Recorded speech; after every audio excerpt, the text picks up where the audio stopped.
The Philadelphia Eagles lost the Super Bowl. Some people would argue that that's the worst thing to do because you get the worst draft pick possible, although they still have the 10th overall draft pick. Plus, you don't actually get to win the Super Bowl. I'd still rather watch my team play in the Super Bowl, even if it means we lose, than get the first overall pick. That's just me.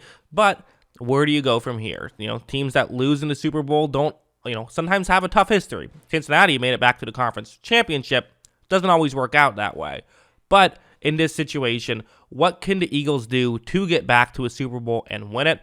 Well, they got some tough decisions to be made, first of all. This is a very long list of free agents that the Eagles will have to re-sign or replace this offseason. And with just $8 million in cap space, it is going to be difficult unless they want to spend against the cap, which they can't. They're allowed to do that because everyone's allowed to do that. Everyone spends over the cap. Average team spends about $10 million over the cap, but teams have gotten up to $50 million and $60 million. I believe the most I've seen actually is $60 million over the salary cap, but that's rare. Average team spends around 10, maybe a little bit over that. But anyways, let's get into the list. And when I look at this list of veteran free agents, there's some of these guys that I just look at and say, you're not going to be here next year, are you? Maybe not even in the league next year. Fletcher Cox, Robert Quinn, Brandon Graham, and Javon Hargrave, the four guys at the top, all defensive linemen. Fletcher Cox, obviously an Eagles legend. They'd love to keep him. Same thing with Brandon Graham. Javon Hargrave, maybe not an Eagles legend, but has been very good since they signed him. He's been a key part of the Eagles since he's come over here. Robert Quinn, I think that they're just going to let walk. They took a flyer on him. He was having a bad year in Chicago, but they figured, hey, maybe we can turn it around in a good situation. Didn't work out. Hey, trying to win a Super Bowl. If it worked out, would have been awesome. Doesn't always happen that way. But you think about how many good young Eagles defensive linemen they have, it feels like letting a lot of these guys walk might be the right move. Again, you don't want to let Javon Hargrave walk, but when you have decisions to be made and don't have too much money, maybe that's the move. Fletcher Cox, unless he's going to take a team discount, which he might, right? Because, he wants to be an Eagle for life. I could see that, but it might be time to let some of these guys go. Jason Kelce is a very interesting one. He is the all-world center for the Eagles, where he's been consistently one of the best centers in football for a decade now. There's been talks about him maybe retiring. Does he want to play? And again, that's the case with several of these players on this list. Are they still going to play? If Jason Kelce is not brought back, that's tough because he is so valuable to this team. He has been, an elite center. Losing him would be a big blow. And even if he wants to come back, he's not going to play for free, right? I'm sure he'd want to play with the Eagles. But again, you're not going to be able to re-sign all these guys for $1 million a year, which you might have to if you wanted to re-sign all of these guys. James Bradberry is a very fascinating one because what the reality is with some of these corners, it's really a guessing game in a lot of ways. Sometimes a corner will have a great season, be in the same situation the next year, and then have a terrible situation. It's really hard to predict what they're going to do, but, if you put him in a similar situation, reason to believe he could play well. The issue is he's now going to get paid big money, and where does he go with that? Do you pay him the big money? Again, it wouldn't be the worst idea in the world. I actually think I'd be in favor of saying you have one more year left of Jalen Hurts' rookie deal. Try to sign as many of these guys as you can. Try to keep as many of these guys as you can and see if you can run it back. I'd be totally in favor of that decision, and they could do that if they wanted to. They could re-sign a ton of these guys if they, the owners have to be okay with it. They have to be willing to shell out that kind of cash because you have to pay more money if you're doing that. But if they are willing to do that, then maybe you could be in a situation where you could re-sign some of these guys.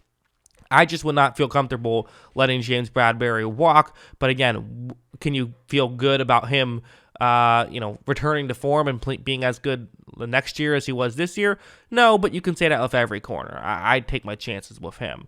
Isaac Seumalo is the guard for the Eagles, very good guard as well. I mean, he's going to get double-digit millions of dollars. I mean, you really think about in the open market, I think, I think Javon Hargrave still gets double-digit millions of dollars. I think Brandon Graham probably still gets double-digit millions of dollars. Jason Kelsey, James Bradbury, Isaac Seumalo all definitely do. So even if you want to spend $50 million over the cap, you're getting close to it just here already trying to re-sign these players. And we still have some other notable guys like Kaiser White and TJ Edwards, two incredible linebackers for them. Incredible might be strong, but White's been a good linebacker and Edwards has been a really good linebacker for them. Letting them walk is, it would be tough. It would hurt their defense that was very good this year. Boston Scott and Miles Sanders are two very effective running backs that you can let them walk. That's fine. Don't pay them. Let them walk. You can draft guys or even find undrafted free agents that can perform well. That's what you do when you're up against the cap, is you save money by not putting assets into the running back position. But again, will they do that? Will they want to, re-sign Miles Sanders? I don't know. CJ Gardner-Johnson and then Gardner Minshew are the last two on the list. I put Minshew there just because, again, he's fun to put on the list. But also, hey, if you let him walk, you have to replace him, right? You do need a backup quarterback, so you'll have to spend some assets there. CJ Gardner-Johnson is a guy who, again, that trade certainly worked out. It was weird that you got him for so little, but now can you retain him? I don't know. And there's a very real chance that they aren't able to retain most of these guys. Forget about all. There's a real chance they might only be able to get a few of these guys. If you can only get a few, I do think what you do is you say you're still going to have a good defensive line and let some of the defensive linemen walk, and maybe you have to do that with some of the offensive linemen as well if you can't afford to re-sign anybody. I think I keep Bradbury. He would be one of the top guys on my list just because I do value the cornerback position so heavily. I also think that I probably, Isaac Seumalo, probably, him and Jason Kelsey are two very important pieces as well. Those might be the big three that you'd like to keep, and then if you can keep anyone else, you feel good about it. Losing White and Edwards would be tough, but the reality is they are linebackers. You can find ways to replace them.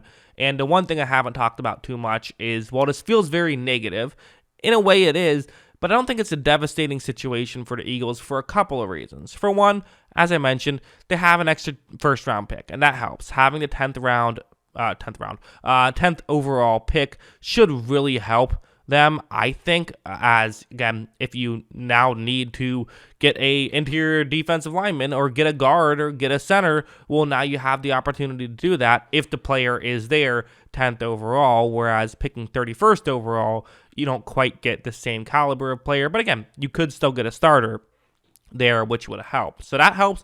And also just Howie Roseman's been incredible. I mean, Howie Roseman's been really good since becoming a GM and sort of getting the getting the long leash and him being able to make the decisions himself. It feels like he's been very good. So that is definitely something that has to get you excited if you are an Eagles fan. It is not over. And really, again, they were in a situation in 2017 where we thought they would be competing for a bunch of Super Bowls. It went off the rails, but it went off the rails because Carson Wentz started sucking, basically. I mean, that's the main reason why it went off the rails. As long as Jalen Hurts continues to improve, if he plays like he played in the Super Bowl next year, he's going to win MVP. He was an MVP candidate this year, and you have A.J. Brown and Devonta Smith, two very young receivers who are locked up. So the core of this team is still young and they are still locked up, but they got some tough decisions to make. But again, I trust the decision makers at the top to make the correct ones. That's how I view all of this. What do you guys think? Let me know in the comments below. Always love hearing from you. And of course, as always, thanks for watching.